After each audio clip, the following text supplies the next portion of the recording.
শুরু করিতেছি মহান আল্লাহ পাকের নামে, যিনি পরম করুণাময় এবং অত্যন্ত দয়ালু।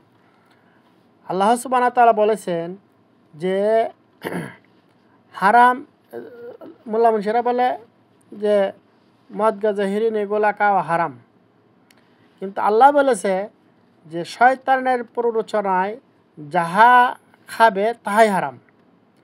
তাহলে শয়তানের প্ররোচনায় কী খাওয়া হয়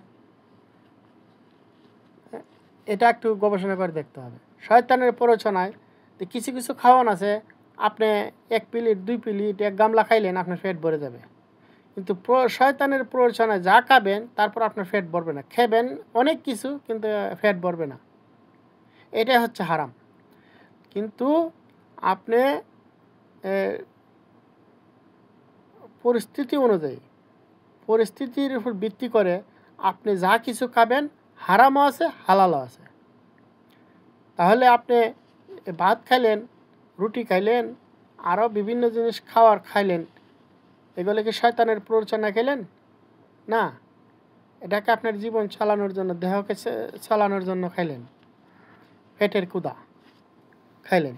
কিন্তু মনের ক্ষুধা, এই মনের ক্ষুধাকে আপনি যতই খাবেন কিন্তু ভরবে না।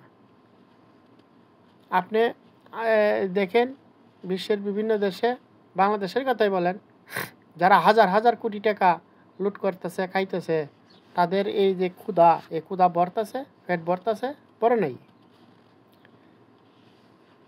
কিন্তু এগুলো হচ্ছে শয়তানের প্ররোচনায়, এটাই হচ্ছে হারাম। আপনার শয়তানের প্ররোচনায় পরিস্থিতির উপর ভিত্তি করে যদি আপনি কুকুর বিড়ালও খান সেটাও হালাল। আবার শয়তানের প্ররোচনা ছাড়া যদি আপনি অনেক সময় হালাল জিনিস খান সেটাই হারাম।